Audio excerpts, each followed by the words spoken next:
95% finish sa loob lamang ng 21 araw. Ganyan naman kabilis natapos ang flood control project sa Pandi, Bulacan na kinasasangkutan ng dating Senador Bong Revilla. Inilahad yan ng testigo na si Ivan Bernard Samson sa kaniyang pagharap sa 2nd Dibisyon ng Sandigan Bayan noong Lunes.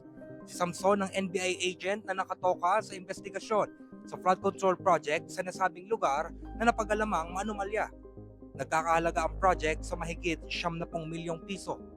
Ayon kay Samson, nagkaroon na ng notice to proceed itong project noong April 8, 2025. Pero naideklara na umano itong 95% finish noong April 29 ng parehong taon. Ibig sabihin, halos patapos na ito makalipas lamang ang 21 araw. Mabilis yan kumpara sa karaniwang tagal ng pagtatayo ng ganitong project na tumatagal ng 2 hanggang 3 buwan ayon kay Samson. Matatandaan na sinabi ng Office of the Ombudsman na pineke umano ang accomplishment reports, billing documents at disbursement vouchers ng nasabing proyekto. Nanindigan naman ang kampo ni Revilla na walang kinalaman ang senador sa project na ito. But let me just emphasize na as far as Senator Revilla is concerned, we have been very consistent and we have been very clear in our defense. And we have established thus far from the documents presented and from the testimonies presented today na he has no participation whatsoever and no involvement in this question project. Whether ghost or not, he has no participation. You have seen the admission of witnesses and even subject of stipulation that there is nothing in any of the documentary evidence that were presented so far. Bulk of the documents, everything there, wala pong pirma, wala pong pangalan, wala pong involvement si Senator.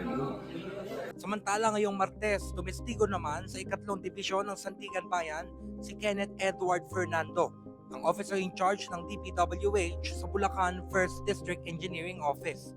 Sa cross-examination, sinabi ni Fernando na wala siyang nakita na kahit anong dokumento na nagpapatunay na si Revilla ang proponent ng flood control project sa Bulacan. Bumalik din si Samson para naman tumestigo sa paglilitis ng kasong graft o katiwalian laban kay Revilla, bunsod din ng nasabing project. Sa cross-examination, ipinag-iit ng depensa kay Samson na salaysay lang ni Roberto Bernardo ang pangunahing pasihan ng NBI para iugnay si Revilla sa kasong ito. Si Bernardo ay ang dating DPWH Undersecretary na isa ng state witness ngayon. At yan pinakauling kaganapan mula rito sa Sandigan Bayan. Ako si John Eric Mendoza, nag-uulat para sa Inquirer.